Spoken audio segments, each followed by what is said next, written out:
चलो अगला क्वेश्चन करते हैं। अगला क्वेश्चन क्या कह रहा है हमारा, if sine A minus B बराबर 1/2 कॉस ए प्लस बी बराबर 1/2।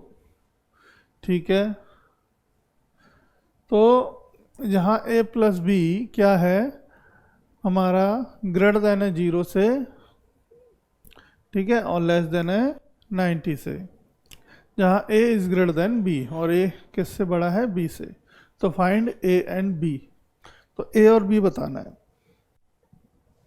ठीक है, तो देखो सबसे पहले लिख लो जो हमें दिया गया है, साइन a माइनस बी बराबर 1/2। ठीक है, और एक दे रखा है बेटा कॉस a प्लस बी बराबर 1/2। ठीक है, अब देखो इसको मैं ये लिख सकता हूँ, साइन a माइनस बी बराबर साइन 1/2 किसकी वैल्यू होती है, 1/2 वैल्यू होती है आपकी 30 की, साइन 30। तो a माइनस बी बराबर लिख सकता हूँ 30। ठीक है, सिमिलरली इसको सॉल्व कर लो बेटा, कॉस a प्लस बी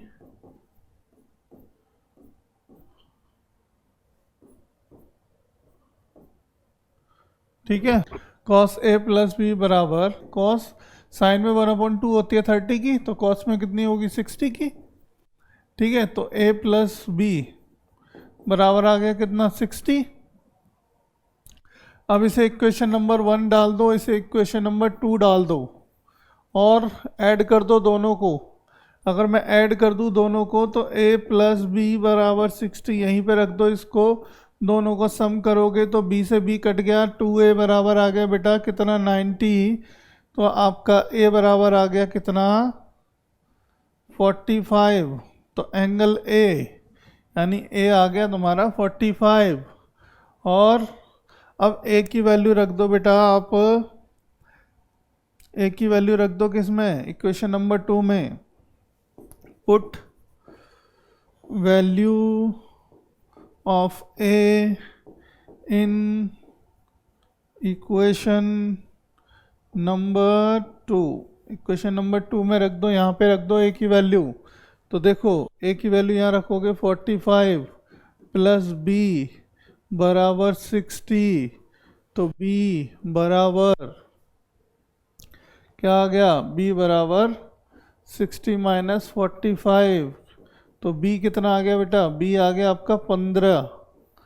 तो एंगल b बराबर आ गया 15, एंगल a बराबर आ गया 45। तो ऑब्जेक्टिव नंबर 1 ठीक हो गया। कोई दिक्कत यहाँ तक बेटा, कोई दिक्कत बताओ इस सवाल में, कैसी भी कोई भी दिक्कत हो आपको आई हो इस क्वेश्चन में, कोई दिक्कत नहीं है ना, समझ में आ रहा है ना बिल्कुल सब एकदम बढ़िया से, तो समझ में आएगा। चलो कोई नहीं, अगला क्वेश्चन करेंगे, इसी तरीके से क्वेश्चन सॉल्व करते रहेंगे तो आपको समझ में आएगा और बहुत अच्छे से समझ में आएगा। कुछ भी नहीं है, ट्रिग्नोमेट्री सब बेस्ड ऑन है फॉर्मूलाज, आपको कुछ फॉर्मूले याद होने चाहिए, बाकी तो सब मैथमेटिकल कैलकुलेशन है।